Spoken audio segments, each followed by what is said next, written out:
Bonjour, on est le groupe Pacte 2-3, alias Psychopact. On essaie de réaliser un logiciel d'apprentissage de la langue des signes française. Pourquoi ce logiciel? Parce qu'on a essayé de faire une étude de besoin. On a déposé un sondage auprès d'une association de parents d'enfants déficients auditifs.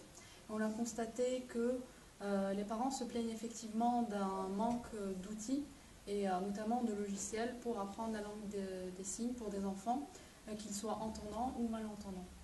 Parce qu'effectivement, on s'est rendu compte en essayant d'affiner notre étude de besoin qu'il fallait absolument prendre en compte l'entourage entendant des enfants malentendants, c'est-à-dire leurs frères et sœurs par exemple. C'est pour ça qu'on a décidé de faire un logiciel qui serait double, donc qui serait utile à la fois pour les enfants sourds qui pourraient apprendre le français et pour les enfants entendants qui pourraient apprendre la langue des signes pour communiquer avec l'enfant sourd.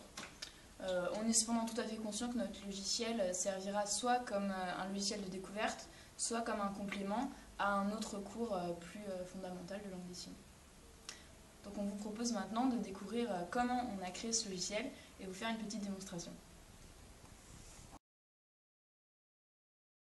Pour utiliser le logiciel, nous avons besoin d'un enfant, d'un ordinateur, d'une Kinect, d'un gant. Prenons-en deux. Okay. Notre logiciel, dont vous voyez ici la page d'accueil, se compose de trois parties. Une partie pour apprendre les gestes, une partie pour reconnaître les gestes et une partie pour faire les gestes. Cool. On va peut-être commencer par la partie apprendre. Donc vous cliquez sur le bouton apprendre. Vous pouvez choisir entre un large choix de signes. Donc on va choisir par exemple mathématiques. Ensuite, il vous faut appuyer sur le bouton jouer signe qui va donc afficher une vidéo.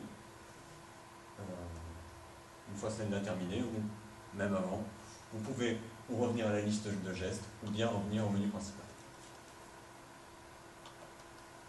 Dans la partie reconnaître, on vous joue la vidéo d'un signe aléatoire, et c'est à vous de reconnaître ce signe en le tapant dans la barre ici présente, mathématiques par exemple.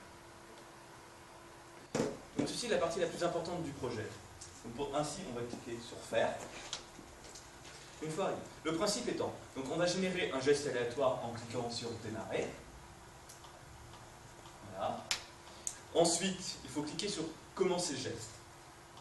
L'utilisateur aura alors 5 secondes pour se préparer à faire le geste.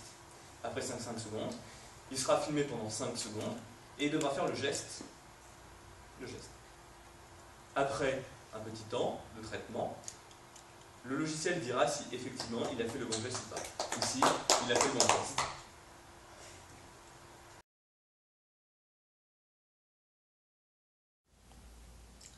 Pour reconnaître les différents gestes, on a utilisé différentes caractéristiques. Par exemple, la présence d'une main ou de deux mains, ou la position des mains par rapport au corps, c'est-à-dire proche du corps ou loin du corps.